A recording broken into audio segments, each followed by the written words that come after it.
Eclesiástica, que é a nossa última aula dessa matéria. Possivelmente na próxima matéria o pastor Luiz regressa para o grupo do bacharel. A verdade é que nós terminamos a nossa apostila, nós já concluímos todo o conteúdo da apostila, mas eu quero compartilhar com os irmãos algumas passagens bíblicas em relação à administração e também algo que eu colhi em um livro do que eu tenho aqui em casa, que eu achei algo bem interessante. Não sei se os irmãos já ouviram falar desse livro, A Treliça e a Videira. É um livro muito bom, escrito por Colin Marshall e Tony Pine. Esse livro ele retrata de um discipulado e, ao mesmo tempo, de como a igreja ela expande em relação ao reino de Deus. E o interessante é que nessa matéria de administração eclesiástica, que Pode só é repetir o nome, perdão, por favor. a treliça e a videira, aí fala da mentalidade de discipulado que muda tudo. É um livro mais de discipulado, mas ele abrange um pouco da administração da igreja. Ele mostra como a liderança deve trabalhar para a expansão do reino. E nós falamos a respeito da administração, que é a capacidade de desempenhar tarefas para organizar melhor a obra do Senhor, distribuir as tarefas na casa do Senhor, é liderar, é conseguir fazer discípulos.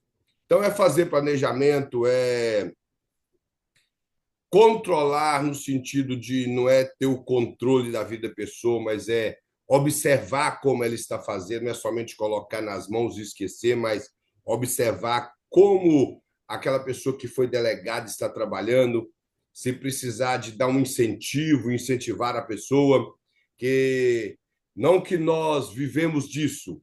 Eu quero deixar uma coisa muito clara aqui, que nós não vivemos de elogio, mas a verdade é que elogio não é ruim.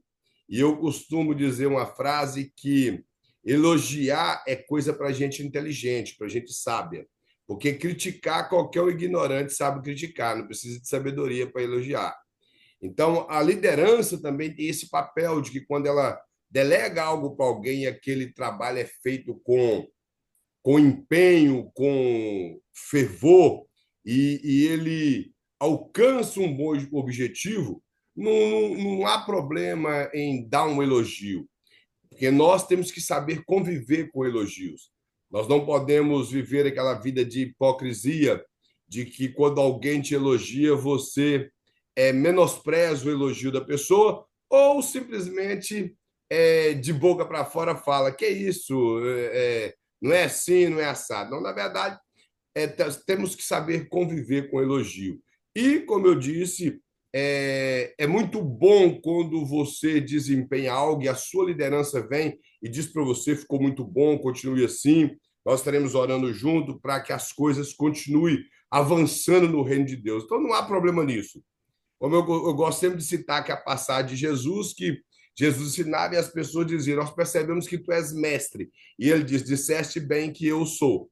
Então ele não ficou com aquele rasgação de seda, que isso, sou nada, eu falo mais ou menos, não. Ele chegou e disse que era mesmo e que as pessoas estavam falando que era correto.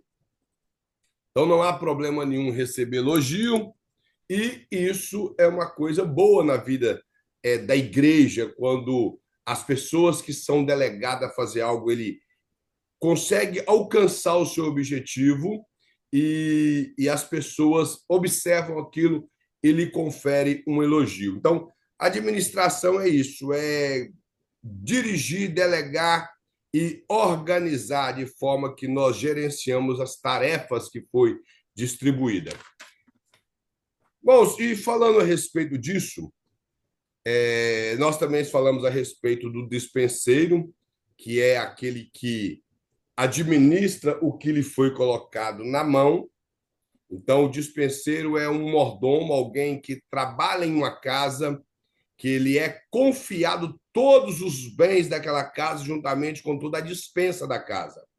Então, o mordomo é quem organiza a casa, quem delega as tarefas da casa e, principalmente, quem o dono da casa diz para ele está tirando da despensa o melhor alimento e entregando na mão de quem vai fazer o alimento, mostrando que o dispenseiro não é dono do alimento e nem quem produz o alimento. Então, para nós, como despenseiros de Cristo, somos apenas servidores do Senhor Jesus. Somos apenas pessoas que praticamos a nossa mordomia em prol do reino de Deus, debaixo da graça de Jesus. Ninguém faz nada pelas suas forças, ninguém executa nada porque ele é melhor do que o outro, mas é porque a misericórdia de Jesus está sobre nós e ele, pela sua infinita misericórdia, nos escolheu, mesmo nós não tendo nada a oferecer, fez de muitos aqui, como fez de mim, um pregador, um ensinador, e nós podemos louvar a Deus por isso. Mas tudo vem através dele. Ele é quem escolhe, conforme a Bíblia fala, não fosse vós que me escolhesse, mas eu escolhi a vós. Porque se dependesse de nós, as nossas escolhas seriam sempre as péssimas. Nós não temos boas escolhas para as coisas espirituais. Então, foi Jesus que nos escolheu. Eu quero compartilhar um texto com os irmãos verem o valor do trabalho na casa do Senhor, o valor das coisas relacionadas ao reino. Se os irmãos quiserem acompanhar, está em Atos, capítulo de número 6, possivelmente uma passagem que é de conhecimento dos irmãos, mas tem algo aqui num versículo que me chama muita atenção. O livro de Atos, irmãos, é o livro que retrata a história da igreja. Atos 2, ali a igreja inicia, nós vemos um desempenho extraordinário da igreja em Atos 2, o seu crescimento, a forma de trabalhar, tanto da maneira organizacional como da maneira espiritual. A vida espiritual do povo em oração e dedicação à palavra de Deus, a organização em distribuições de coisas na igreja para fazer a igreja funcionar como um organismo, que não tem como nós vivermos de igreja nessa terra sem ser uma organização e sem ser um organismo. Um organismo é uma igreja invisível, é a igreja que não tem placa, é a igreja espiritual. A organização é a igreja que tem a sua placa, como Assembleia Batista Presbiteriana, Batista do Calvário, Presbiteriana Renovada, Presbiteriana do Brasil, Igreja Quadrangular, Deus e Amor, e vai daí por diante. Muitas outras igrejas que surgiu, tem tantos nomes que eu não sei o nome de todas. Mas as igrejas, estou falando das igrejas mais históricas, são essas. Então, são placas com CNPJ diferente, mas dentro dessa igreja há um povo, nós podemos dizer assim, porque não sabemos se toda a igreja que está ali faz parte desse organismo que é o corpo místico de Cristo, mas uma coisa é, tomara que fora toda a igreja, mas a realidade é de entre essa igreja, organização, é onde está a igreja organismo, a igreja que vai ser arrebatada, a igreja que trabalha com empenho e fervor verdadeiramente para glorificar e exaltar o reino de Deus. Aqui no capítulo 6, versículo de número 3, diz assim: mas, irmãos, escolhei entre vós 7 homens de boa reputação, cheios do Espírito e de sabedoria, os quais encarregaremos desse grande serviço ou grande negócio, dependendo da tradução, ou de precioso serviço. Tem alguma tradução que fala assim, a tradução corrigida traz desse bom negócio. E eu acho interessante a ênfase que Lucas mostra de falar que ele encarregaria as pessoas desse grande serviço. E o grande serviço aqui, se for olhar na perspectiva de muitos líderes ou de muitas pessoas que almejam tanto um cargo, não parece ser grande negócio. Vamos ser verdadeiros, ó. É cuidar de levar compra para a viúva, de emassar uva no lagar para fazer vinho, de ir cuidar da necessidade de alguém.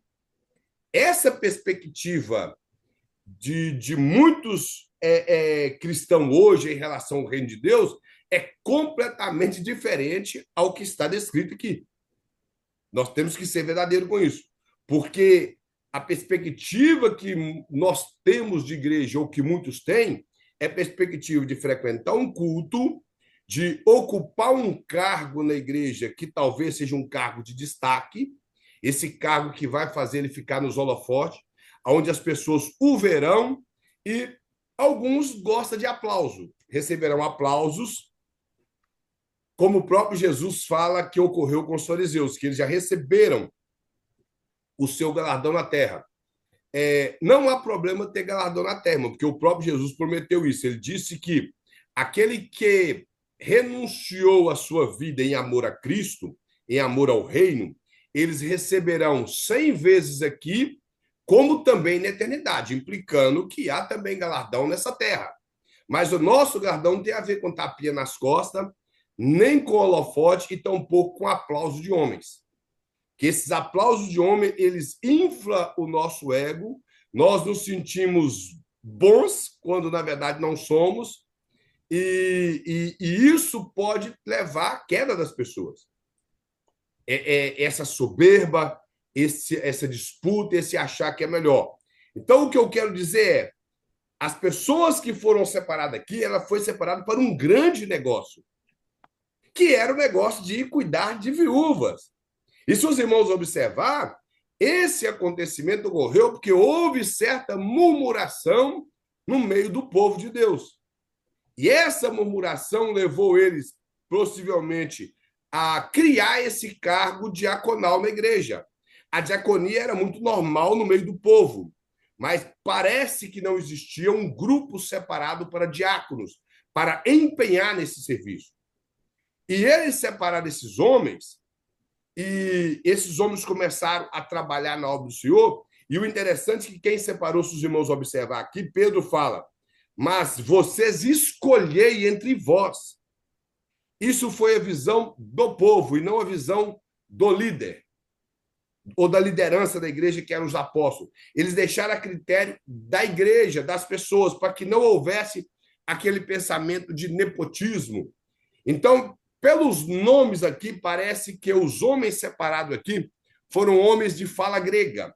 Talvez judeus nascidos em alguma cidade grega, ou grego, simplesmente grego. Não dá para saber.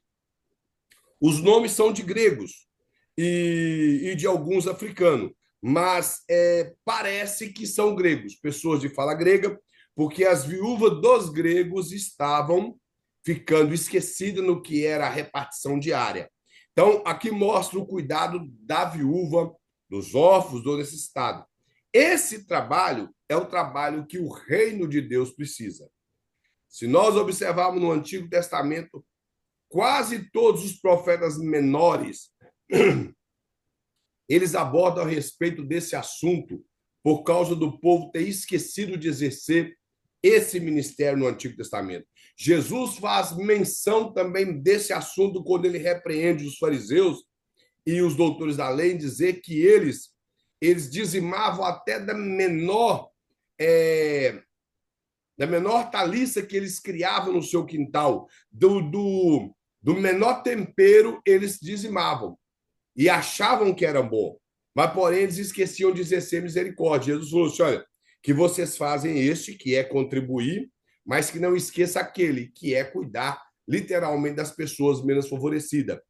E nesse período em Jerusalém, que a igreja expandiu, muitas pessoas que vieram de longe ficou em Jerusalém.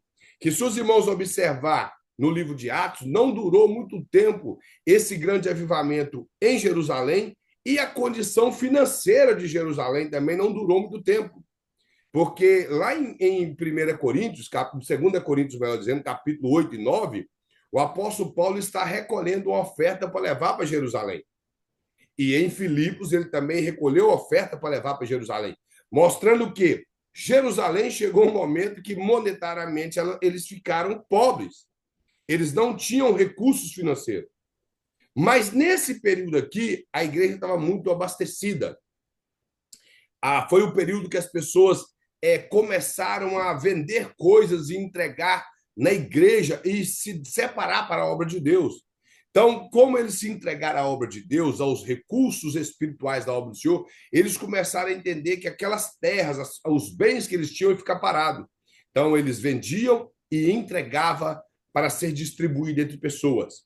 Então, a igreja tinha um caixa financeiro muito bom. Só que a administração disso não estava correta. Por quê? Os 12 apóstolos, eles começaram a dedicar nos ensinamentos que eles receberam de Cristo e na oração. Então, a vida deles era dedicada a isso.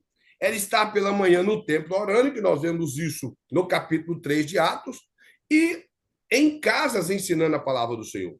E o número de discípulos cresceu a ponto que houve esse tipo de descuido. Então, eles criam esse cargo, e esse cargo ele designa algo grande, algo importante. A Bíblia, quando a gente fala importante negócio, mostrando que todas as coisas na igreja é importante. Tudo naquilo que é administração da casa do Senhor tem importância. Todas as coisas que nós fazemos para Deus têm recompensa. E olha qual era a exigência que Pedro e os apóstolos colocou sobre a incumbência da igreja para separar pessoas. Primeiro, de boa reputação. A boa reputação pelo seguinte, para que ele não fosse mal falado por ninguém. E outra coisa, ele ia mexer com dinheiro, ele ia mexer com bens, para que ele não viesse a desviar nada, fizesse um caixa dois. Então, ele tinha que ser de boa reputação, caráter ilibado, pessoa impoluta na sua forma de exercer com bens que não lhe pertencem. E essa era a exigência. Aí é para os irmãos ver como que as coisas são importantes no reino de Deus. Senão, já que é cuidar da viúva como o pensamento de muitos, podia ser qualquer um. Mas não, eram pessoas que tinham que ser honestas. Pessoas que, quando as pessoas olhassem para ele, falei, ali está um homem de Deus. No caso aqui, era com os diáconos, então eram homens de Deus, foram 7 homens. Mas olhar para o homem e para a mulher e falar, ali tem um homem ou uma mulher de Deus verdadeiro, uma pessoa fiel. O exemplo contrário de Judas. João descreve que Judas, quando ele viu aquela mulher que era Maria, irmã de Lázaro, derramar o perfume sobre Jesus, ele disse, para que esse desperdício? E logo ele já calculou e disse, ali vale 300 dinheiro. Ele era bom de matemática, foi muito rápido. E pelo tamanho do frasco de perfume, ele já falou, isso aí é dinheiro, é 300 dinheiro. Por que não vende isso e reparte o dinheiro com os pobres? Aí João acrescenta assim, não disse ele isso porque tinha cuidado dos pobres, mas porque era ladrão. E tudo que entrava na bolsa, ele tirava. Os irmãos estão compreendendo o peso de cuidar das coisas de Deus? E a importância de ser alguém que realmente tenha uma vida impoluta diante da sociedade e diante dos olhos de Deus. E o interessante é que essas pessoas que estavam separando para esse importante serviço, ele tinha que ser bem visto pelas pessoas. O apóstolo Paulo, escrevendo a Timóteo, ele fala que o obreiro, seja o presbítero ou o diácono, ele tem que ser bem visto pelo povo da igreja e pelos de fora. Então, mostra que esse cargo que é posto sobre nós, as pessoas que estão nos assistindo, têm que ver em você algo diferente. Não pode simplesmente você ter um cargo e as pessoas ficar reclamando. Eu sei que existem pessoas que nada tá bom para ele. Nada tá bom. Eu sei que existe isso. Você, às vezes, vai ser criticado por alguém que não tem um texto que você que realmente é porque ele tem o dom de criticar. O dom que veio do inferno, né? Porque não é do parte de Deus. Então, tem pessoas que é assim. Mas eu estou dizendo de nós não falharmos daquilo que nós estamos fazendo para Jesus. Aí ele coloca mais, além dele ser de boa reputação, ele tem que ser cheio do Espírito Santo. Aí poderia ter um questionamento, mas ser cheio do Espírito Santo para carregar compra, ser cheio do Espírito Santo para poder cuidar de viúva, pisar a luva no lagar, levar pão de ceia para alguém que não pôde participar da ceia, ou transferindo para os dias de hoje, levar uma cesta básica e cuidar de um órfão, precisaria ser cheio do Espírito Santo? Claro. Uma pessoa cheia do Espírito Santo, irmãos, que o povo pentecostal sempre confundiu o que é ser cheio do Espírito Santo. Eu costumo dizer que há três coisas que é confusa no povo pentecostal, e essas três coisas eles pensam que é a mesma coisa, que é Pentecoste, que Pentecoste nada mais é do que uma festa judaica. Isso é Pentecoste. Aí nós somos apelidados de pentecostais pelo fato que o Espírito Santo desceu no dia de Pentecostes. Somente por isso. Mas digamos que Pentecoste, avivamento e ser cheio do Espírito Santo. Avivamento não tem nada a ver com manifestação de dons espirituais, com o povo pular na igreja. Avivamento é quando se torna vivo. O que é o avivamento na igreja? É quando a igreja trabalha em conjunto para o crescimento do reino. Isso é avivamento. Quando almas são convertidas verdadeiramente. Quando uma cidade que está entregue à idolatria, a idolatria é quebrada ali. Uma cidade entregue a homicídios, os homicídios reduzem ou para por completo. Entregue à prostituição, aquilo quebra. O demônio que está ali vai embora. Isso é avivamento. Os irmãos estão compreendendo? Quando a igreja, a pessoa se converte verdadeiramente a Cristo. Isso é avivamento. Não é igual hoje que as pessoas estão achando chique ir para a igreja. Ah, o amigo foi, que contou para o amigo e vão para a igreja. Ali, igrejas neopentecostais que não têm compromisso com a palavra de Deus, não tem pregação, não tem estudo bíblico, o povo chega e permanece do jeito que está. Isso não é avivamento. Pode ter pula-pula, roda-roda, canta-canta, aquela pulação, carnalidade da igreja.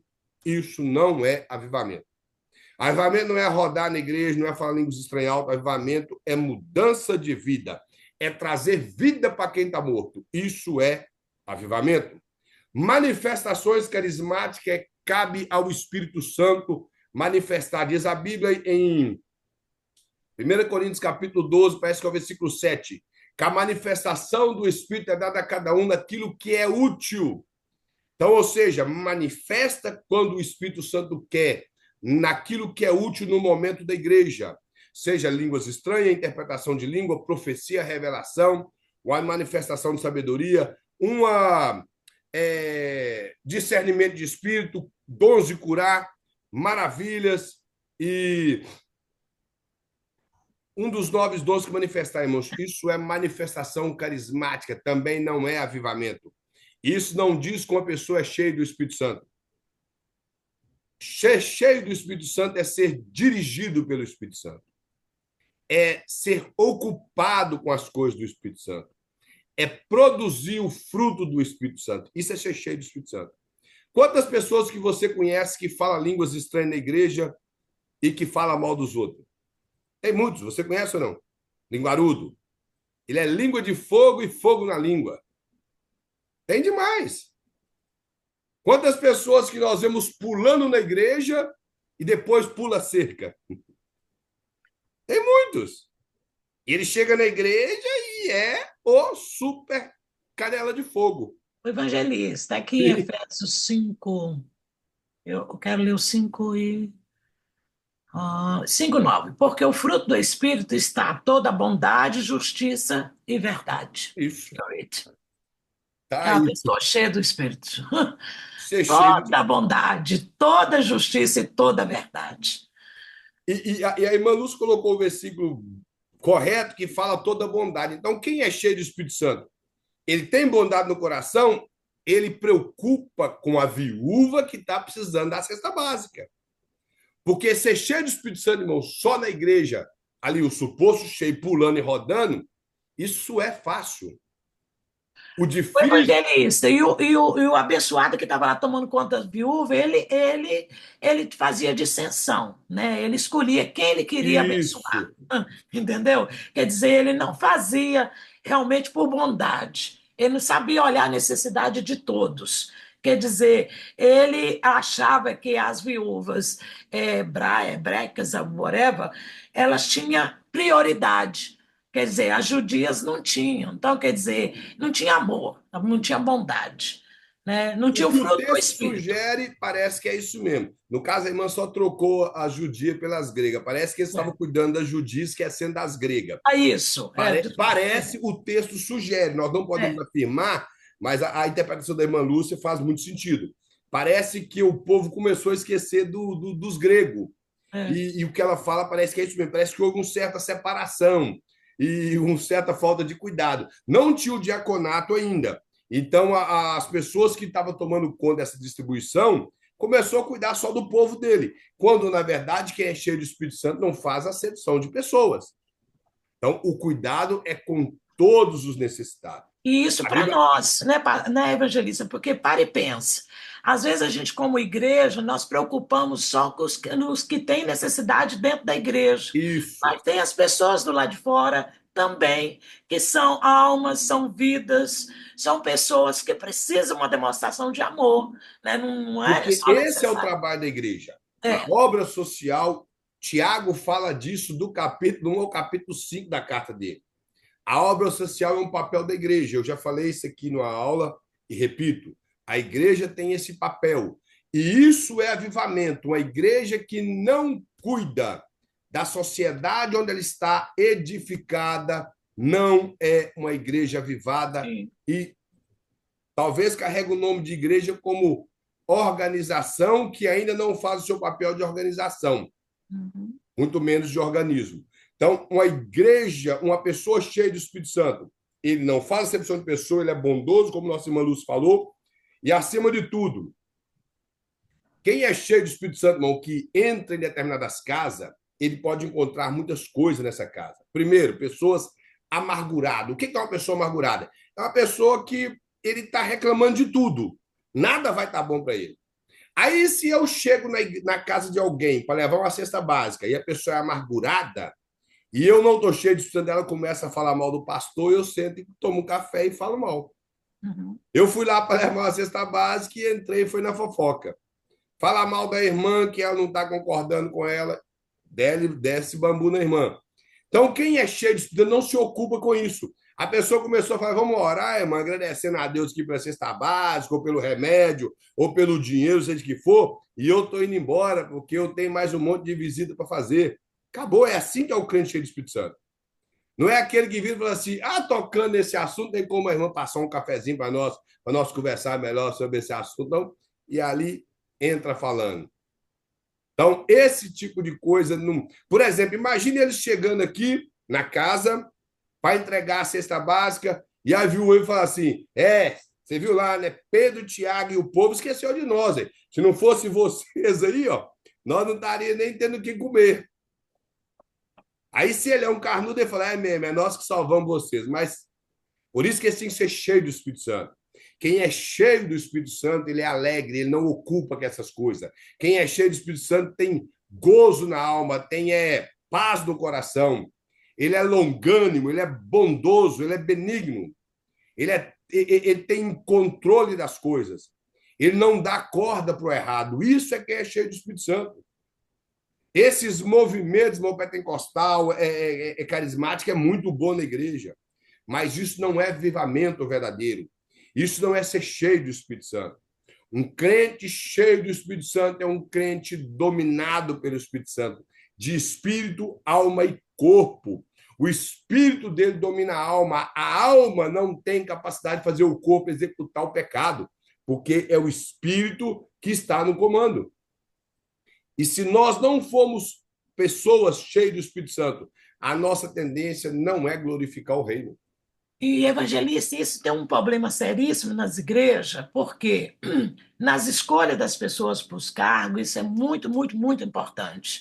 Porque se você, igual os apóstolos dizem aqui, nós vamos continuar, né, no estudo da palavra, na oração, quer dizer, esse é o nosso chamado. Uhum. Vamos ficar onde Deus nos chamou. Agora, vocês aí escolhem, quer dizer, os irmãos também teriam que estar cheios do Espírito de Deus, para ter discernimento, para colocar cada um no chamado que Deus chamou e cheio do Espírito de Deus, porque, se o contrário, uma igreja infelizmente, a pessoa que está numa posição errada no corpo de Cristo, ela não produz, ela só traz problema. Isso eu falei até na aula passada, que as pessoas têm que, primeiro, descobrir o seu ministério, o seu chamado, e a liderança tem que entender isso. É. Não é colocar as pessoas por falta de alguém ou simplesmente porque é amigo e ele acha. Eu Uhum. estou falando que eu já conheci pastor que fala isso. Uma vez mesmo um pastor chegou comigo e falou comigo, Deus me falou que tem um chamado pastoral na vida do irmão e o irmão em breve vai ser consagrado. Eu falei, então, amém. Se Deus falou para o senhor, vai falar para mim também. E até ontem Deus não me falou nada, não. Uhum. Já tem anos, já não. Aconteceu a mesma coisa comigo. Eles quiseram uma vez, uma igreja que eu estava, me separar como missionária. Bom, o meu pastor, na época, ele não cria em chamada de missionária. Ué, mas peraí, só porque ele gostava de mim, que eu era uma ovelha boa, você entendeu? Que nunca tinha dado trabalho na igreja, estava sempre ali ajudando, mas ele não cria um Uhum. chamado de missionário. Então, na reunião para a unção, ele me perguntou, irmã Lúcia, você aceita? Eu falei, eu não. Ué, a minha irmã falou, ficou nervosa. Mas como é? Não vou aceitar, porque, na verdade, se a pessoa que está ali, que é o líder, que ele não crê num chamado de missionário, para que está me separando? Só porque que Isso. eu era uma ovelha É. boazinha, que ele gostava de mim? Não, eu falei, não, não quero, não. De jeito nenhum. Não aceito. Porque tem muitos que fazem, infelizmente, por causa disso. De amizade, e por isso que tem muitos frustrados. Outros fazem porque a pessoa é bajulador demais, aí vai Isso. lá e. Esse é o pior problema, o bajulador. E o bajulador é o pior tipo de pessoa que quem está sendo bajulado acredita nele. Uhum. Aí, igual Ele eu está sendo fiel ao homem, né, evangelista? Não é a Deus. Muitas das vezes ele isso. está sendo fiel E eu, ao homem. eu Né? costumo sempre dizer, porque algumas pessoas costumam perguntar, qual a diferença do bajulador com aquela pessoa que está do lado do pastor querendo o, O tá do crescimento. lado do pastor, tipo assim, porque gosta do pastor, quer ver. A diferença é que o bajulador ele está procurando benefício. Sim. Por exemplo, elogiar um pastor ou uma irmã, ou seja quem for, não há problema. O problema é quando eu elogio visando um benefício, aí eu sou bajulador. Agora, se eu elogio de coração sincero, se eu estou ali com a mão na obra de coração sincero, se eu fico na igreja para ajudar de coração sincero por causa do reino, isso não é bajulação, a minha visão é o reino. Sim. Agora, quando eu faço pensando em posições, simplesmente porque é por interesses, aí sim eu sou bajulador. Hum. É aquela pessoa que se dói pelo pastor, enquanto o pastor ou a irmã, o irmão, pode fazer algo por ele, mas o digno E por eu Deus. conheço, assim, muitos anos na América, eu conheci bajuladores que hoje são pastores. E me desculpa, são péssimos. São São péssimos. pastor de nome. Sim, são péssimos. Eram bajuladores. Eu Conseguiram conheço um ser, monte. eu também, um monte. Conseguiram ser ungido a pastor, né, pelo outro pastores, e no final das contas, Deus me perdoe, em nome de Jesus, hoje tem sido tropeço na obra de Deus, porque se a pessoa tá na posição onde Deus não chamou, ele acaba virando capeta, ele acaba atrapalhando a obra de Deus, entendeu? E, infelizmente, isso é verdade. A Bíblia diz em Hebreus, capítulo de número 5, que ninguém toma para si essa honra, a não ser aquele a quem Deus chama, como fez Sim. com Arão. Então, ou seja, ser pastor é ter ministério na igreja chamado, não adianta forçar. Uhum. Pode falar alto, falar grosso, rodar, falar em mistério, pegar profecia, ter revelação do que o céu abre mais do que Daniel e João. Mas se não tem um ministério, não dá cargo. Hoje tem muitos cantores que virou pastor porque é cantor, tem muita Uhum. gente que virou pastor porque está na igreja há muito tempo. Isso não é ministério. Ministério pastoral, ele realmente tem que ser dado por Deus. Na verdade, todo o ministério da igreja tem que ser dado por Deus. E todos nós temos um chamado de Deus. Agora é entender aonde é que Deus nos chamou. Isso, que nem todos Todos têm um nós chamado temos. ministerial, mas É, todos têm chamado. E é. todos têm valor na obra do Senhor. Por exemplo, Sim, dos 7 diáconos, 2 tinham um ministério. Os Uhum. outros 5 nós não ouvimos mais falar deles, possivelmente seguiram cuidando de viúva, mas Estevão e Filipe foi alguém que Marcaram. destacou na área de evangelista e seguiu a sua vida como pregadores. A Uhum. de Estevão foi um pouco curta, mas no capítulo 21 de Atos nós vemos já Filipe com suas filhas, que eram meninas criadas na presença do Senhor, não sabemos a idade, mas quando Lucas registra que elas eram profetisas, ele quer dizer que elas eram alguém dedicado à obra de Deus. Sim. Esse foi o sentido de Lucas em registrar isso. Não que ela tinha importância demais para ser profetisa, mas querendo falar, olha, elas eram profetisas, elas dedicaram à obra do Senhor. Aí ele fala Filipe, o evangelista, mostrando que ele era alguém que dedicou a pregação do evangelho. Os outros, sim, cuidaram daquilo que foi colocado na mão deles. Então, o ministério é dado por Deus. É. O ministério Não dele iniciou ali adianta. no diaconato, mas ele era um homem cheio do Espírito Santo. A Bíblia, quando fala aqui de homem cheio do Espírito Santo, Lucas, no capítulo 6 e 7 do livro de Atos, ele continua dando registro que Estevão era cheio do Espírito Santo. Hum. Ele não foi só cheio aqui no momento do diaconato, ele seguiu cheio e morreu cheio do Espírito Santo. Agora, quando eu disse, você não sabe o que você vai deparar em determinado local que você entra.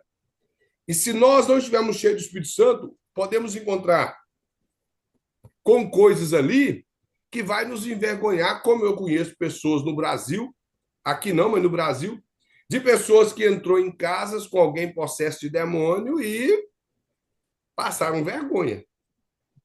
Passaram vergonha. Ah, que graça. Estou falando sério. Já, ó, Não, eu mas conheço de irmão que já tomou tapa de pessoas possessas, de irmão que a pessoa, o demônio foi na boca da pessoa que não tinha autoridade, e coisas semelhantes assim. Agora, por quê? Foi de qualquer maneira. Foi de... Um crente cheio do Espírito Santo não tem demônio que para na frente dele, não tem enfermidade. Se Jesus quiser curar, vai curar, agora o demônio vai ter que sair. Então, uma pessoa com autoridade do Espírito Santo na vida dele não tem esse tipo de coisa, ele não passa vergonha com isso. Agora, o mais interessante é que a pessoa cheia de Espírito Santo não envolve com conversinhas na casa de ninguém, ele não perde tempo lá. Se ele tem muita coisa para fazer, ele vai executar algo do Senhor, porque ele tá preocupado com o reino. Então, para cuidar de viúva, tinha que ser cheio do Espírito Santo. Para cuidar de viúva. aliás, todo cargo na igreja, né? A Tem que ser verdade, cheio. todo ele. É esse o meu ponto que eu estou querendo abordar. Todas as coisas que é administrado na igreja, que é delegada a nós, tem que ser feito cheio do Espírito Santo. E com fervor, como diz o apóstolo Paulo. Nada feito por obrigação, e sim por fervor. Se aceitamos um cargo na igreja, que seja feito com fervor e amor, e não por obrigação. Não pode ser, como eu costumo dizer, o povo de Israel na época de Amós. Eles esqueceram de Deus, começaram a se dedicar nos seus comércios, e quando dava o sábado, o dia de cultuar a Deus, eles ficavam assim: que sábado tão longo, ele não acaba. Porque eles não podiam abrir as suas lojas para vender, então eles ficavam desesperados que o sábado acabasse, para que o domingo viesse e eles pudessem abrir as suas lojas e continuar vendendo. Era um fardo para eles. Na Se verdade, tornou um fardo, guardar o sábado era um fardo, um não era fardo, por porque obediência, por amor. isso. E lá o profeta Isaías e o profeta Amós chega a dizer que os cultos deles de queimar animal não era nada mais, nada menos que uma churrascada. Era só isso. Não Costume. era culto, era queimação de carne como churrasco. E Malaquias disse que os sacerdotes, nós estamos falando agora de liderança, eles chegaram a dizer que canseira era aquele culto.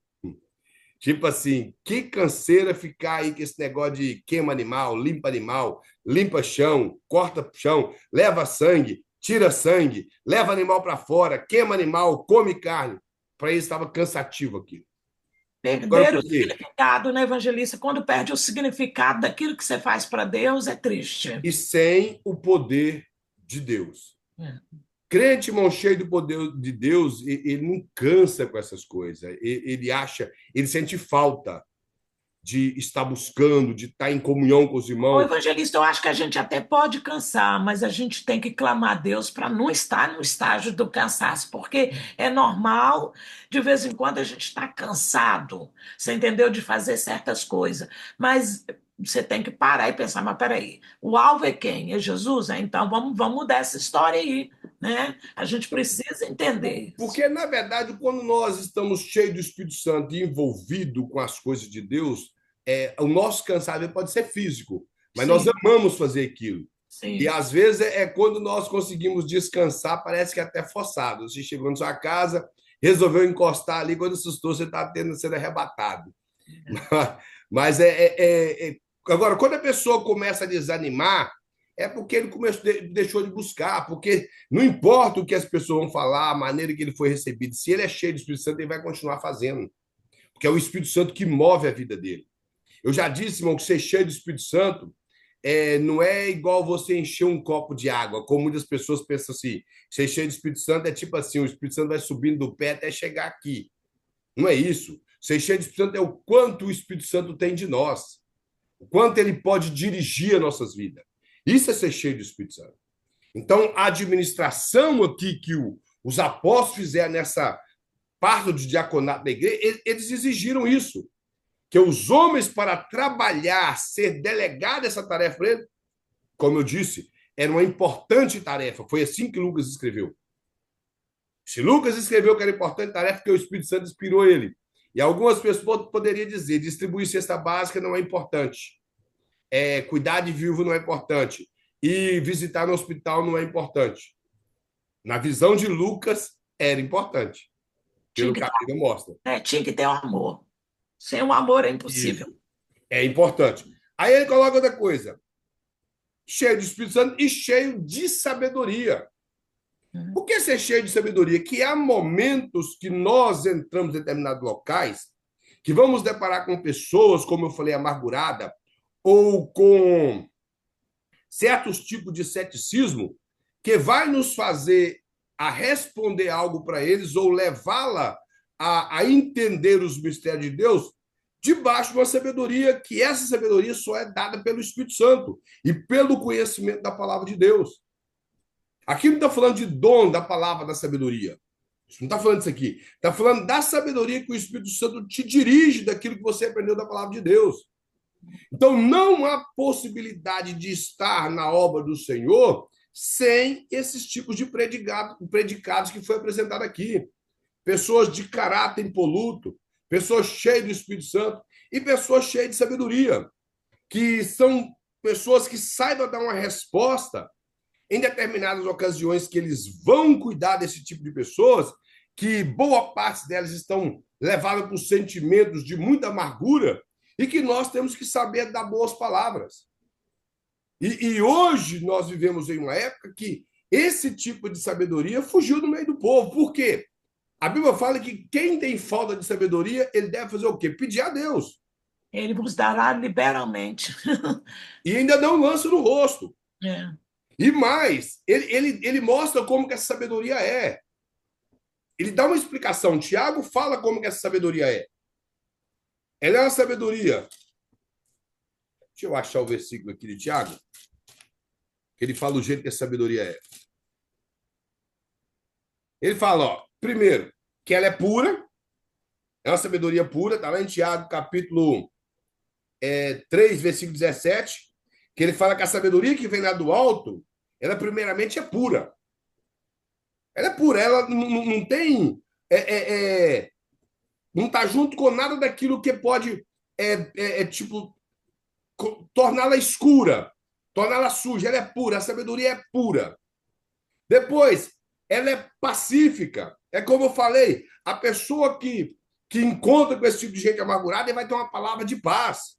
Uma palavra que produz paz para aquela pessoa e que, se ela está amargurada com outra pessoa, ele vai ser um pacificador, como a Bíblia fala em Mateus 5, que bem-aventurados os pacificadores, porque eles serão chamados filhos de Deus. Agora, nós carregamos o título de filho de Deus, mas somos contendeiro. Que filho de Deus é esse? Agora, quando alguém traz uma palavra contra alguém, você, através da sabedoria do Espírito Santo, produz paz em meio àquela situação, eles vão reconhecer: esse ou essa é verdadeiro filho ou filha de Deus. Eles se preocupam com o reino de Deus. Está preocupando em apaziguar. Ela é indulgente. ela é tratável. Se precisar de mudar alguma coisa de uma pessoa que ela é sábia, ela vai mudar. Ela vai ouvir, ela vai entender e vai mudar. Isso é tratável. Fala que ela é plena de misericórdia. Ela é completa de tentar entender a situação que aquela pessoa está atravessando, para que nós venhamos a compadecer delas. Isso é ser cheio de misericórdia. Ela é de bons frutos, ela produz coisa boa para quem você está transmitindo e em nós próprios. E ela é imparcial, sem fingimento. Isso quer dizer que, em determinadas ocasiões, essa sabedoria vai ter que ser imparcial, ou seja, nós não podemos concordar com aquilo que está errado, que alguém quer nos convencer com palavras. Por exemplo, você entra na casa de alguém, ela está errada, mas aquela pessoa fica na política da boa vizinhança porque não quer falar com ela que ela está errada e, por não ter sabedoria, a pessoa reclama da vida de alguém e ele vai falar, a irmã está certo mesmo, o irmão está certo. A pessoa lá não teve muita sabedoria, a pessoa tratou você assim, assim. Nós não estamos na casa do Senhor para isso. Se vamos cuidar de alguém que está machucado, é sarar o problema e não dar razão para ela. Eu fui a uma igreja e isso foi no mês de... me parece que foi no mês de junho, mais ou menos. Mês de junho, isso mesmo. E o irmão, no mês de junho do ano passado, o irmão, ele dando uma escola bíblica e, de repente, ele começou a falar dessa questão da sabedoria e falou que a nossa sabedoria é o seguinte, que eu não tenho que difamar o meu pastor. Falei, perfeito, não tenho que difamar ninguém, não é só o meu pastor. Aí ele foi e falou assim, porque se o meu pastor estiver errado, eu estou do lado dele. Aí eu não pertencia à igreja, mas eu não suportei, levantei o dedo para ver se eu podia falar. Ele disse que sim, o pastor da igreja é meu amigo. Eu fui e citei Tiago. O irmão está falando de sabedoria, aqui em Tiago fala que a sabedoria é imparcial, a sabedoria que vem do alto. E imparcial é quando você não concorda com o erro. Se o seu pastor está errado, você tem que conversar com ele, levá-lo a entender que está errado e depender do erro que ele estiver, ele tem que consertar e continuar no pastorado. Ou se o erro dele é algo que atinge mais pessoas e que veio a ser cometido de um pecado que pode trazer escândalo, ele tem que ser retirado da frente da obra. E acabou. Não existe esse negócio de que eu concordo com o erro. Então, a administração aqui que foi incumbida para esses diáconos é que eles tinham que trabalhar de maneira sábia, mas sem concordar com esse tipo de coisa. Os irmãos estão entendendo? Então, trabalhar no reino de Deus não é coisa fácil. A administração eclesiástica aqui no livro de Atos mostra isso. Ela trabalha em cima disso. E nós vemos que esse foi uma das primeiras coisas que aconteceu aqui, e a outra está no capítulo 15. O capítulo 11 do livro de Atos nos mostra quando houve a dispersão dos judeus de Jerusalém, um grupo de judeus, e o interessante é que esse grupo de judeus, eles não eram, não tinha ninguém ali que fazia parte da liderança. E eles chegaram em Antioquia, e ali eles começaram a fazer culto, e ali nasceu uma igreja, e essa igreja cresceu estrondosamente. E ali levantou doutores da lei e profetas, homens cheios de aprender e sábios. A igreja se estruturou de uma maneira magnífica. Só que eles começaram, como era uma igreja mesclada de judeus e gentios, um número maior de gentios, porque era a Antioquia da Síria, e nessa igreja eles tiveram algumas divergências com alguns judeus em relação à lei mosaica, em relação à dieta religiosa, as festas e luas novas, em relação ao dia de sábado. O que aconteceu? Levaram para um concílio, ali eles trabalharam, criaram uma administração de apóstolos e presbíteros e chegaram a uma conclusão de que os gentios deveriam se abster da idolatria, da prostituição, da carne sufocada e do sangue. E eles escreveram uma carta e enviou à igreja de Antioquia. Solucionaram o problema. Mas como? Com administração entre obreiros, entre pessoas que soube ouvir o testemunho de Pedro, ouvir o testemunho de Paulo. Pedro relatou ao episódio dele na casa de Cornélio, Paulo relatou o que Deus tinha feito através dele e Barnabé na sua primeira viagem missionária. E o que aconteceu? Tiago toma a palavra, entende que a profecia que estava lá em Amós, em relação de Deus levantar o tabernáculo caído de Davi, era uma profecia aplicada aos gentios. Aí nós poderíamos entender, mas por que é dedicado aos gentios? Se os irmãos observar, o tabernáculo de Davi, ele só tinha a Arca da Aliança. Ele não tinha lugar de sacrifício, não tinha pia do lavatório, ele não tinha mesa dos pães da proposição, ele não tinha o altar de incenso e nem um candelabro que relacionava o culto judaico. A tenda de Davi era uma tenda que tinha apenas a arca do concerto, que simbolizava a presença de Deus, implicando que qualquer pessoa poderia ficar perto daquela tenda, mostrando que o alcance da presença de Deus entre os gentios chegou o tempo de acordo com a interpretação de Tiago, que a tenda de Davi, ou seja, alcançou até os gentios, como está escrito no livro do profeta Amós. E eles lavraram a carta, deixando claro que o povo gentílico não necessitava de guardar a dieta religiosa dos judeus, não tinha necessidade de guardar as festas judaicas, que era nada mais, nada menos daquilo que apontava para Cristo e já havia se cumprido, e que não precisava de guardar dias de lua novas, guardar sábado e nada dessas coisas. Simplesmente cultuar a Deus. Como eu sempre costumo dizer, sábado não foi trocado por domingo. Nós não importamos com dias, nós guardamos todos os dias. O culto a Cristo ele está relacionado com a nossa adoração. A nossa adoração não tem a ver com o local que nós estamos ali como igreja, a organização. A adoração, irmãos, é um estilo de vida que nós temos. No lar nós adoramos, no trabalho nós adoramos, na rua nós adoramos, porque nós adoramos a Deus com todo o nosso ser. Então, eu não preciso de esperar chegar na igreja para reunir com o grupo de louvor para começar a dizer que eu estou adorando. A adoração ela é um estilo de vida, como santificação é um estilo de vida. Você adora a Deus com todo o seu ser. Todo o seu ser. Em todos os locais você adora a Deus. Jesus disse o quê? Que não era no monte de Gerizim, nem tampouco no monte em Jerusalém, porque os verdadeiros adoradores adorarão o Pai em espírito e em verdade. E ele ainda disse mais, porque o tempo é chegado.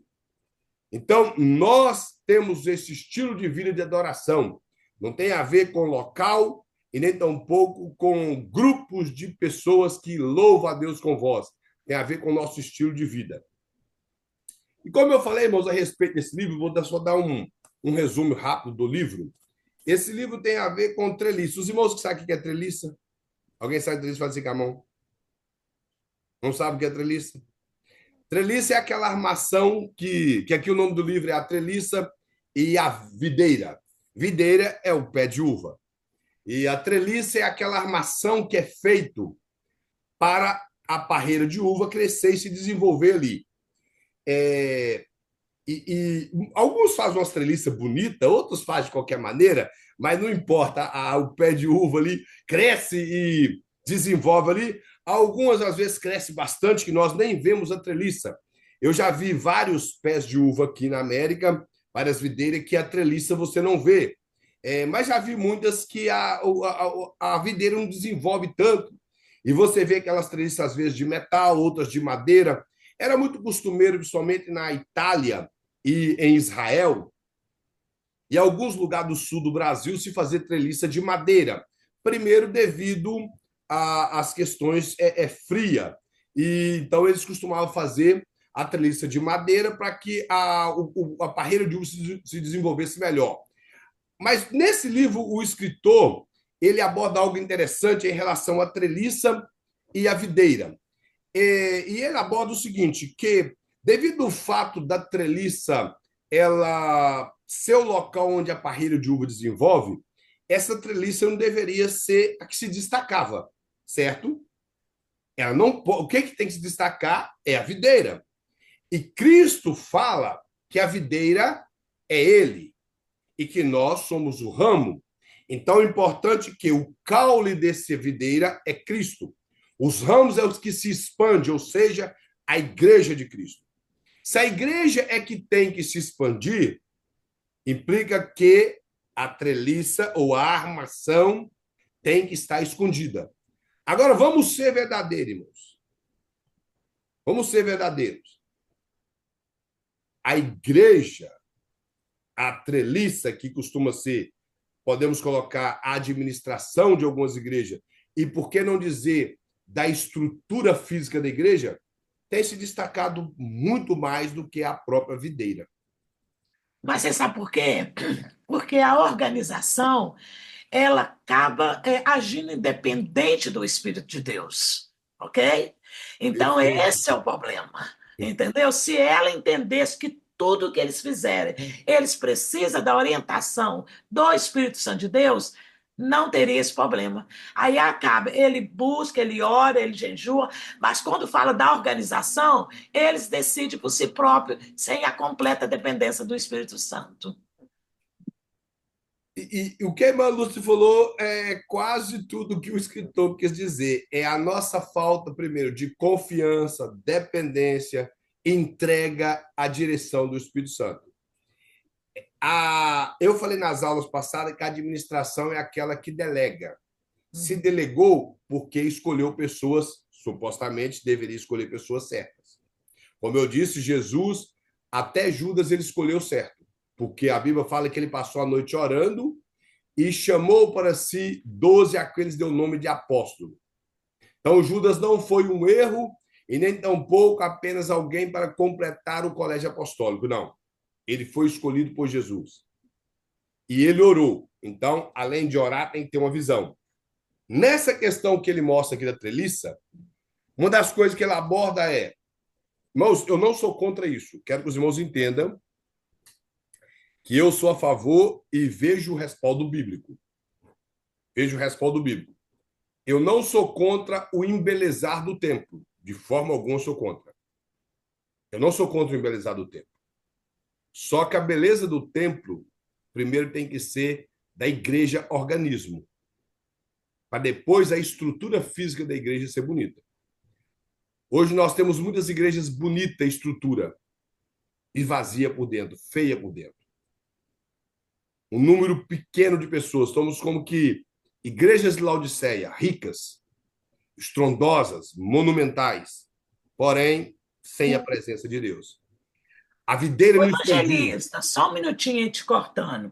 Quando a gente para pensar na construção do templo, na beleza, no reflexo do ouro, de tudo que tinha, quer dizer, é claro que ali era uma linguagem simbólica para que os judeus entendessem que eles deveriam ter esse reflexo na vida dos outros lá fora. E a igreja também é a mesma coisa. Então, essa beleza da igreja em termos de construção, ela precisa ser muito. Nós precisamos ter esse reflexo muito mais lá fora como cristão. Entendeu? O nosso reflexo dessa beleza dele. Entendeu? Sim.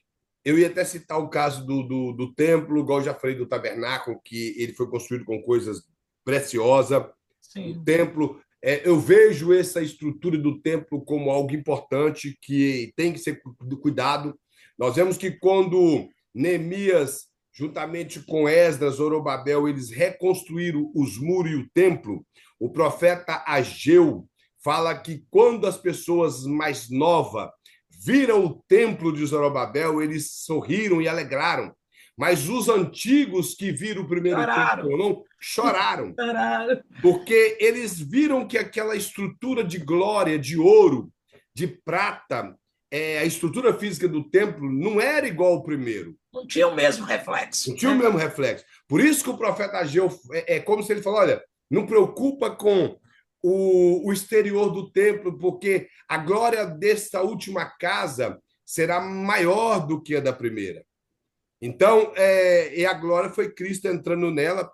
Particularmente, eu vejo parte dessa profecia cumprindo ali, quando Simeão fala que agora eu posso morrer em paz, que os meus olhos viram o meu Senhor, meu Salvador. Dentro do templo, quando José e Maria apresentou Jesus, pós ter 8 dias de nascido. Então, para mim, ali é a profecia de Ageu se cumprindo. Há quem crê também na questão do período do reino milenal, do templo milenal. Mas, no meu pensamento, a profecia ela pode ter dupla referência, mas ali é o princípio da interpretação do versículo. Eu acredito, é maravilhoso, igrejas com condições de estrutura boa, conforto para os irmãos. Isso é maravilha, maravilha. Nós temos muitas Assembleias de Deus no Brasil com estruturas extraordinárias. E por que não dizer na América, as igrejas americanas que sempre preocupou desse conforto para os seus membros? Mas na Europa, irmãos, os templos antigamente eram suntuosos, coisas magníficas. Estão todos fechados hoje. Fechados, viraram boates, viraram museu, viraram até mesmo locais de ocultismo. Aqui na América, nós temos igrejas aqui que aluga partes da sua igreja para centro espírita, como eu conheço aqui. Templo budista. Tem igrejas evangélicas aqui que, como a irmã está falando, é alugado para muitas outras religiões que não é evangélica, que não é cristocêntrica, não é bíblica. Tudo por questão monetária. E o povo daquela igreja não vai lá mais. E os que vão, um gato pingado que está ali parecendo a igreja de Sardes, morre que não morre. E outros têm nome de vivo, mas está morto. Então, a estrutura da igreja ela é importante. É isso que o escritor do livro mostra. É importante, mas não pode sucumbir à videira. A videira tem que crescer e tampar a treliça. Como eu já disse, que eu já vi aqui na América, videiras que tampou a treliça e você não sabia nem a cor da treliça. Agora, se a treliça destaca mais e a videira está ali minguada... Amada ela, isso não faz diferença. Agora, cabe a quem fazer com que essa videira desenvolva? Nós. A liderança, junto com seus liderados. A administração eclesiástica delega cargos, delega liderança e forma líderes para isso, para que a videira expande. Se nós sucumbirmos à videira, dando aparatos para a treliça, aí a treliça, como eu falei, pode ser a estrutura do templo ou pode ser quem delegou os cargos. Porém, delegou os cargos com o interesse de que ele continue aparecendo. E o reino fica para trás. A videira tem que desenvolver. Jesus diz que nós somos o ramo. E se o ramo não der fruto, ele é cortado e lançado no fogo. Os irmãos já viram como que é um pedaço de madeira de uma videira? Quando aquilo seca, aquilo vira pó. Você faz assim com a mão e aquilo desfaz na sua mão. Aquilo mal serve para queimar. O fogo queima tão rápido. É muito fraco. E assim somos nós. Nós não conseguimos fazer nada se não estivermos ligados em Cristo. Toda a árvore, isso aí todo mundo aqui já estudou, isso nós aprendemos na 4ª série. Toda a árvore, para ela produzir folha e frutos, ela depende do caule. Aqui o que está mostrando que a videira é Cristo. E ele ainda vai mais, eu sou a videira verdadeira, porque no pensamento do povo judeu, a videira era Israel. Jesus chega e mostra, Israel é passado. Para de confiar no nome de Israel. Para de confiar que vocês são nação eleita, que vocês é o povo que Deus escolheu do Velho Testamento. A videira verdadeira sou eu. É em mim que vocês produzem fruto. Então, a administração da igreja, ela tem que estar baseada nas ordenanças de Cristo. Ela tem que estar baseada naquilo que Cristo ensinou. Ela tem que estar entregue às palavras de Jesus e ser entregue àquilo que Cristo quer. Jesus ainda é Senhor da igreja. Ele se apresenta para a igreja de Éfeso, lá em Apocalipse 2, como aquele que tem as 7 estrelas sob a mão e anda no meio dos 7 castiçais. Ou seja, as 7 estrelas, Apocalipse 1:20 fala que é os 7 pastores. E em Apocalipse 1:20 fala que os 7 castiçais são as 7 igrejas, implicando que o domínio da vida da liderança está na mão de Cristo. E o domínio da igreja está na mão de Cristo. Ele ainda é Senhor da igreja. Ele ainda é quem dá direção para que a igreja continue andando bem. Não adianta, irmão, nós criarmos planos para coisas de embelezamento terreno, que não seja o avanço do reino. Quando Jesus ensina na orelha e fala, venha a nós o teu reino, e seja feita a tua vontade, tanto na terra como no céu, venha a nós o teu governo, o governo de Deus na terra é o desenvolvimento da igreja. A igreja, organismo. Isso é o reino de Deus na terra. É essa igreja que desenvolve. Nós não podemos desenvolver a igreja só como organização, e sim como organismo. É o reino de Deus expandindo, é sabendo fazer discípulo. Fazer discípulo é estar delegando tarefas. É incumbir pessoas do aprendizado, primeiramente, e dando eles tarefas para fazer. Agora, se eu sou apenas uma treliça que eu quero todo o aparecer mais do que a videira, como que o reino de Deus vai expandir? Aí eu sou pintadinho lá, aquelas treliças pintadas de verde ou de azul. Aí a pessoa vê toda a madeira treliça, por quê? Porque a videira está lá minguada, seca, com um pouquinho de cacho de uva, as folhas todas amareladas, porque não foi bem cuidada. Se ela não for adubada, se ela não tirar ali os bichos em volta, se não cavar direito, se não cuidar dela, ela não vai florescer. Mas é só assim então que a playlist aparece quando as uvas estão secas, sem cuidado e sem visão. É isso que eu estou falando. Porque quando ela cresce, ela tampa a treliça, não tem para embelezamento de templo, então um pouco para a glória de homem. Tem para a glória do reino. Essa é a visão do escritor do livro. É a glória do reino, é a expansão do reino. É o reino aparecendo, é o nome de Jesus aparecendo. Evangelista, novamente eu quero voltar lá no templo, é porque você vai falando assim, eu vou voltando na Bíblia, eu Não, vou sem pensando. problema. Mas é igual a construção do templo, quer dizer, aquela construção maravilhosa, dada a direção por Deus, claro que toda aquela beleza ela tinha sentido espiritual. O dia que ela deixou de ter sentido espiritual, ela foi derrubada. Foi derrubada e eles ficou com aquele pensamento simplesmente de que o templo era tudo importante para eles. E nada mais do que isso. Só havia a estrutura do templo e nada espiritual. Parece que a tela congelou, os irmãos estão me ouvindo? Amém? Irmão vai a mão. Eu acho que foi a tela da irmã Lúcia, então, só que congelou. É porque a tela da irmã Lúcia congelou e os irmãos estão muito parados. Então, sei, será que congelou foi a minha? Aí tem a tela dela. Não, nem sei se ela terminou de falar. Mas a questão que ela está abordando é uma coisa muito séria, que quando o povo parou realmente de adorar a Deus, de ter o propósito que era o templo foi destruído. Porque na visão deles era o templo do Senhor, como fala o profeta Jeremias, eles diziam que Jerusalém nunca seria invadida por alguma nação estrangeira, porque lá estava o templo de Deus. E a verdade é que não tem a ver com o local, tem a ver com aquele que governa o local. Então, dentro do que é uma administração, como nós falamos aqui, tem a ver com a expansão do reino. É os trabalhos delegados para que os dispenseiros trabalhem com a visão no reino, com a visão em que a casa seja bem servida, que o povo seja bem alimentado. A preocupação do dispenseiro na casa lá que ele era mordomo era que o alimento fosse o melhor para o seu senhor, para cuidar do seu senhor e dos seus convidados. Assim tem que ser com a igreja de Cristo, os administradores, pessoas que buscam fazer o melhor para o reino. Eu não sei se os irmãos já leram aquela parábola do administrador infiel. Eu sei que ela é muito difícil de ser interpretada. Ela é algo bastante difícil. Deixa eu achar essa parábola aqui para poder ler com os irmãos.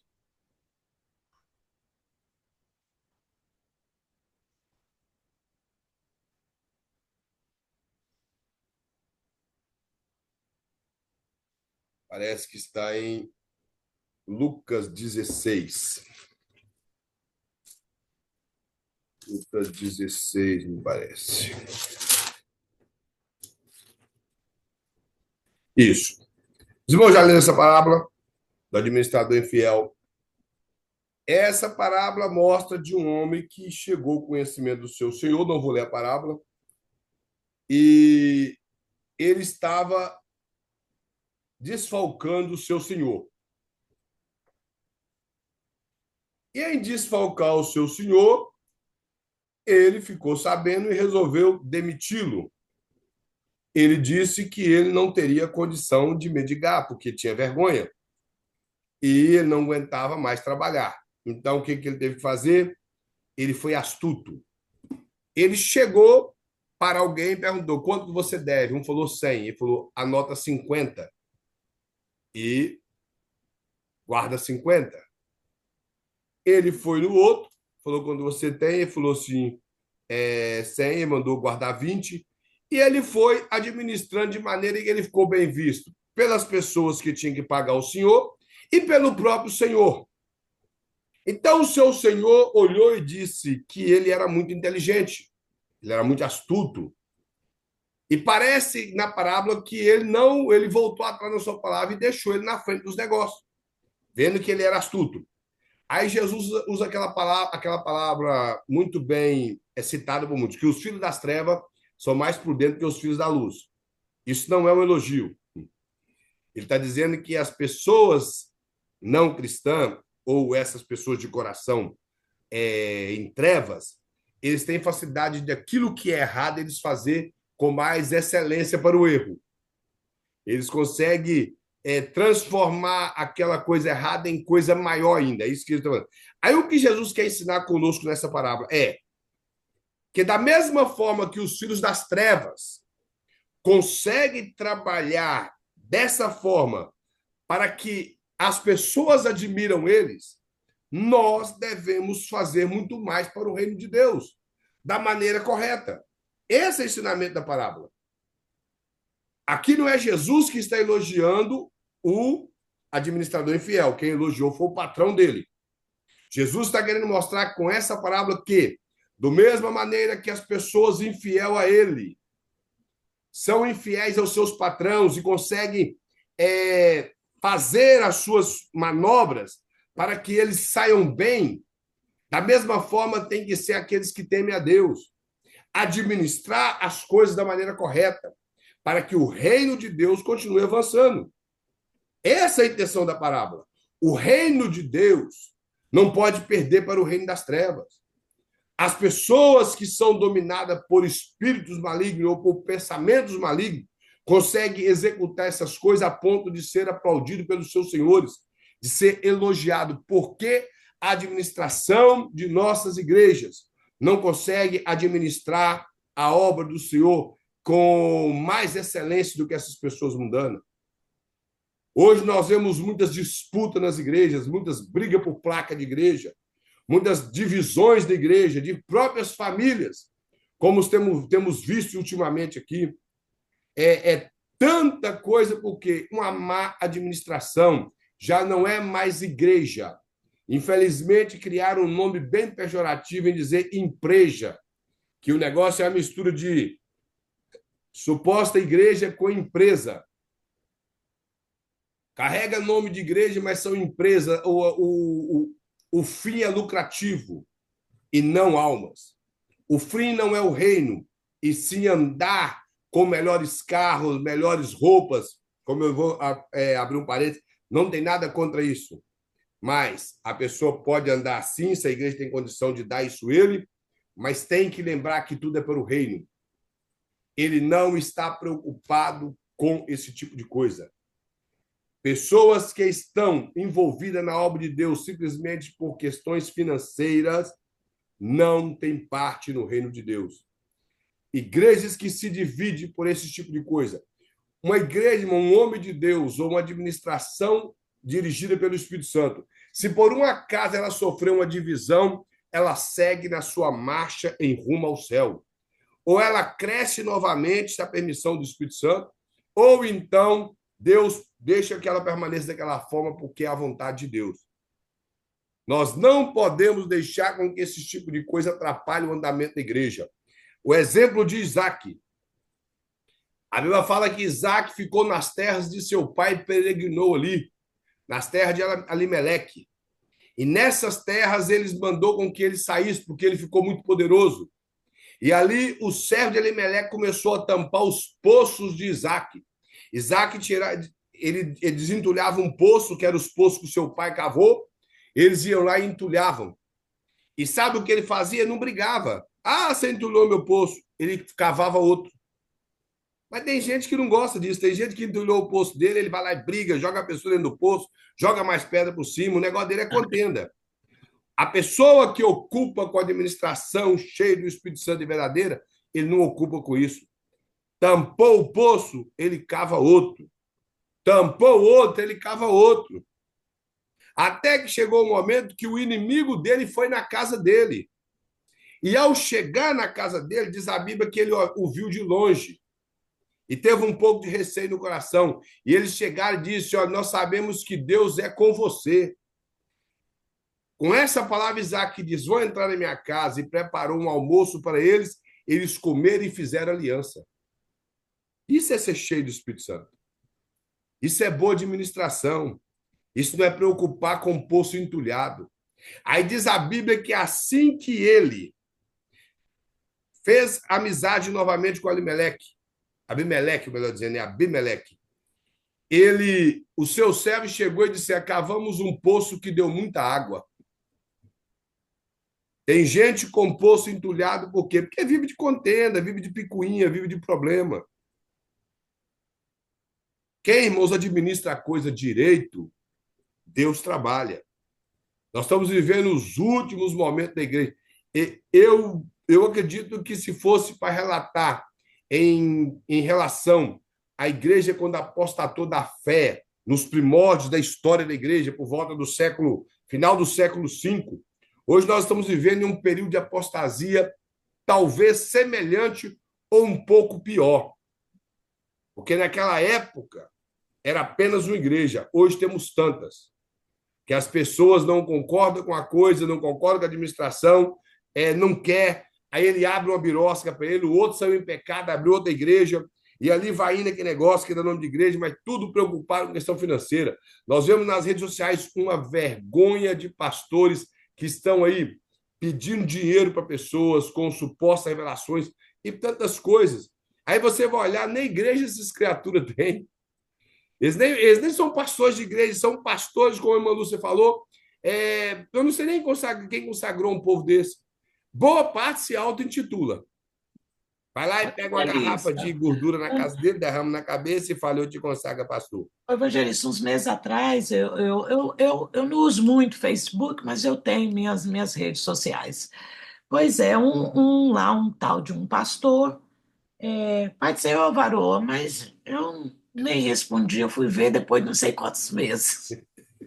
Aí depois eu falei: rapaz, eu achei até assim um nome de um pastor, um nome conhecido, mas não era quem eu pensei. Eu falei: rapaz do Senhor, tudo bem aí? Porque eu pensei que estava com algum problema, porque tem mais de 3 meses me saudando com a paz do Senhor. Aí na hora que eu respondi, ele falou assim: varô, eu tenho uma palavra de Deus para você. Eu falei: o sangue de Jesus tem poder. 3 meses? Uhum.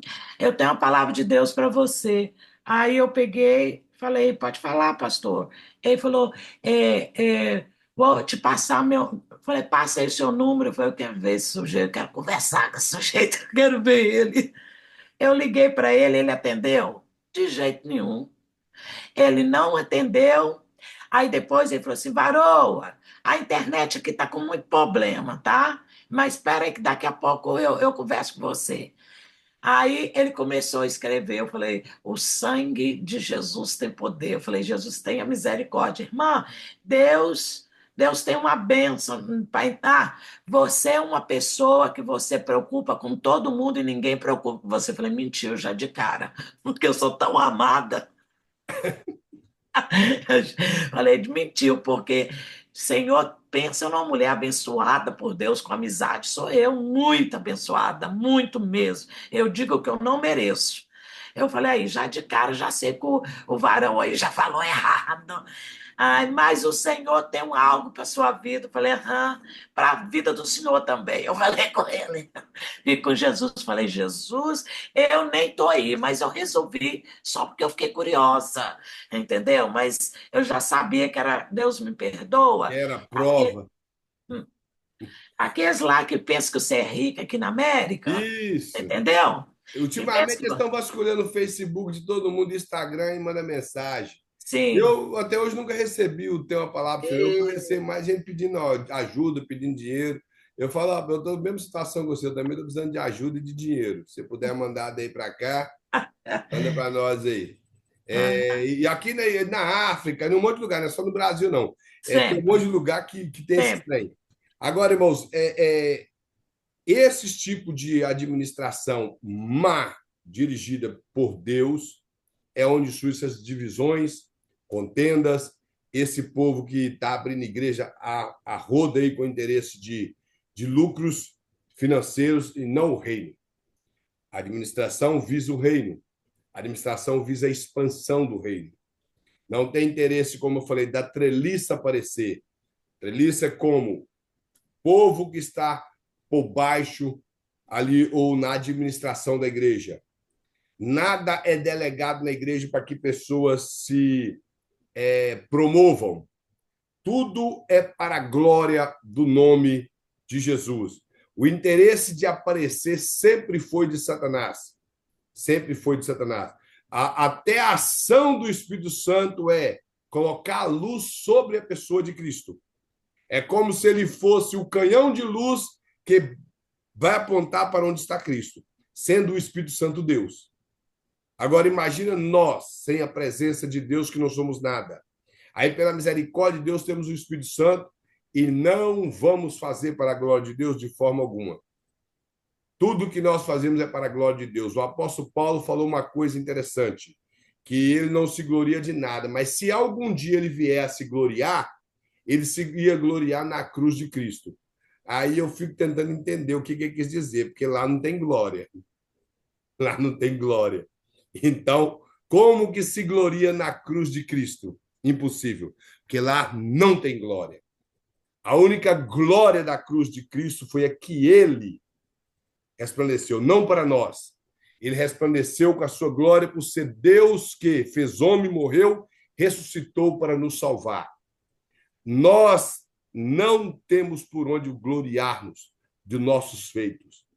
E como eu falei no início da aula, todos os nossos feitos eles sofrerão diante do tribunal de Cristo se nossos feitos não forem de bom grado, de coração aberto, visando a glória do reino.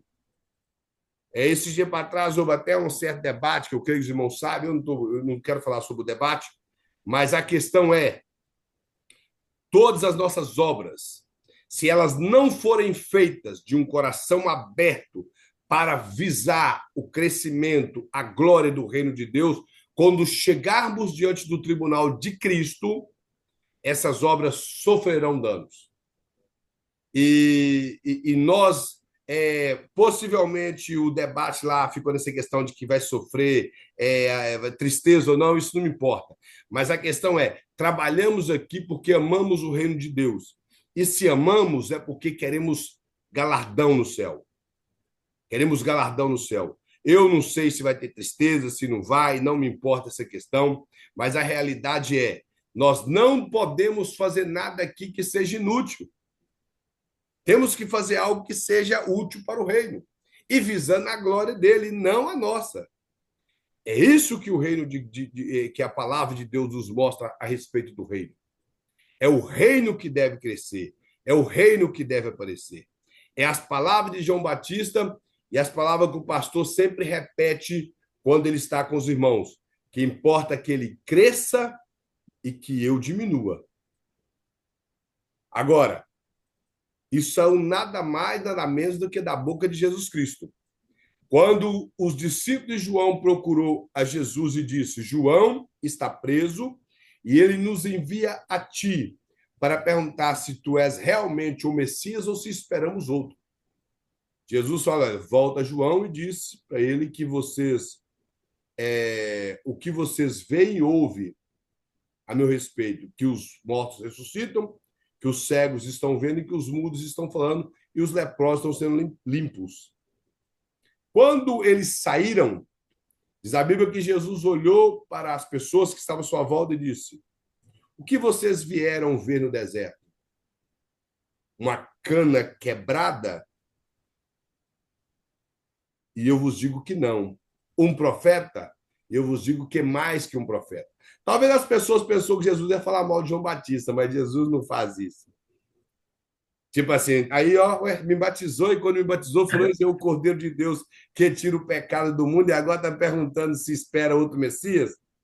Que dúvida é essa? Mas Jesus não fez isso. Jesus simplesmente disse: nascido de mulher, não há ninguém maior do que João Batista. E eu vos digo que ele é muito mais do que um profeta. Isso é da boca de Jesus. Dizer que João Batista era alguém grande. E João Batista disse que ele não era digno de desatar as correias da sandália de Cristo. Ele ainda fala abaixando, não sou de desatar suas alparcas. Jesus disse que ele é grande, mas ele entende que não. Ele entende que não. Ele entende que Cristo é que é grande. Porque quando ele viu Jesus, ele viu que ali estava a solução do mundo em crise. Ali ele viu que estava a solução da alma do homem, da alma presa pelo pecado, escravizada por Satanás, dominada pela consequência do pecado e pela presença tão viva do pecado. Então, Jesus veio e João Batista, ao vê-lo, ele entendeu que todos aqueles cordeiros que eram mortos no Antigo Testamento, apresentado como sacrifício, simbolizava aquele único cordeiro que não somente cobria, mas que tirava o pecado do mundo. Então, a glória é para ele, o reino é dele. Tudo o que fizermos tem que ser para ele. Tudo o que você tiver em mente de fazer na obra do Senhor, lembra, é para Jesus, vou fazer o meu melhor. É para Jesus que vou fazer. A administração de nossas igrejas. Eu faço parte da administração da igreja. Então, as nossas administrações da igreja, organização, deve estar pautada na palavra de Deus e na direção do Espírito Santo. Senão nós não vamos conseguir chegar a lugar nenhum. Vamos ter igrejas, como eu falei, com divisões, com contendas, igrejas que não crescem, aonde só treliça aparece. Você está sempre vendo a madeira, mas nunca vê os cachos de uva, nunca vê a parreira de uva crescendo, só vê a treliça. E não é essa a vontade de Deus. A vontade de Deus é que o reino dele esteja crescendo a cada dia na terra. Essa é a vontade do Senhor. Amém? Irmãos, que Deus em Cristo abençoe os irmãos. Eu não me recordo da data dos irmãos entregar o trabalho, mas é só os irmãos voltar novamente lá no grupo do bacharel e checar a data. Me parece que é entre o dia 26 ao 29 desse mês. Então, os irmãos pegam o exercício, quem não respondeu, responda.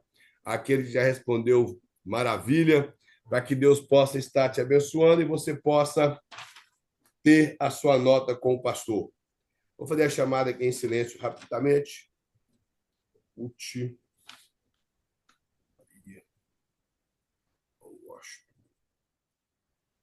Souza. Sandra.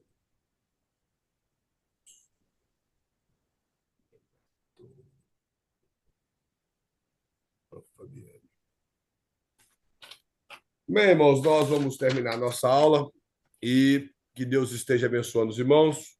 Maravilha ter passado mais uma matéria com os irmãos. Possivelmente, como eu disse para os irmãos, o pastor regressa na próxima aula para ministrar com os irmãos. Eu desejo que todos tenham um ano de 2005 maravilhoso, que o Senhor possa estar abençoando, dando força para continuar caminhando nesse curso, até que você possa terminar a sua última matéria, formar, pegar o seu diploma e, além de tudo, continuar executando a obra do Senhor com excelência, com mais sabedoria, com mais ação na obra de Deus. Que Deus possa estar abençoando poderosamente. Vamos agradecer ao Senhor. Se você puder fechar os seus olhos, nós vamos orar a Deus nesse momento. Senhor Deus dos céus, Deus soberano, Deus supremo, Deus magnífico, Pai, Tu és o Deus todo-poderoso. Nós só temos ali a agradecer a Deus por tudo. Te louvo pelos momentos que passamos, ó Pai, no percurso dessas duas disciplinas com os Teus servos, Tuas servas, que o Senhor possa direcionar as nossas vidas a cada dia. Louvo pela vida de cada um, pela força que o Senhor deu a cada um a estar presente, ó Pai, nessas aulas e continuando o curso. Que o Senhor continue dirigindo, direcionando, e que essa matéria, ó Pai, nós possamos aplicá-la da melhor forma na obra do Senhor. Que o teu nome seja exaltado, o teu reino seja expandido, e que nós venhamos a diminuir a cada dia, o Senhor possa aparecer mais e mais, e que o seu nome seja, ó Pai, exaltado para todo sempre. Que a nossa visão seja glorificar o teu nome, que o Senhor arranque de nós todo o interesse de holofote, ó Pai, mas que seja o teu nome, ó Pai, que esteja na frente de tudo. Te louvo pela vida de todos, ó Pai, que todos venham ter uma noite maravilhosa, abençoa a família de todos nessa noite, em nome de Jesus. Amém. Que Deus em Cristo abençoe a todos, todos tenham uma excelente noite. Amém. Boa noite a todos. Boa noite. Amém.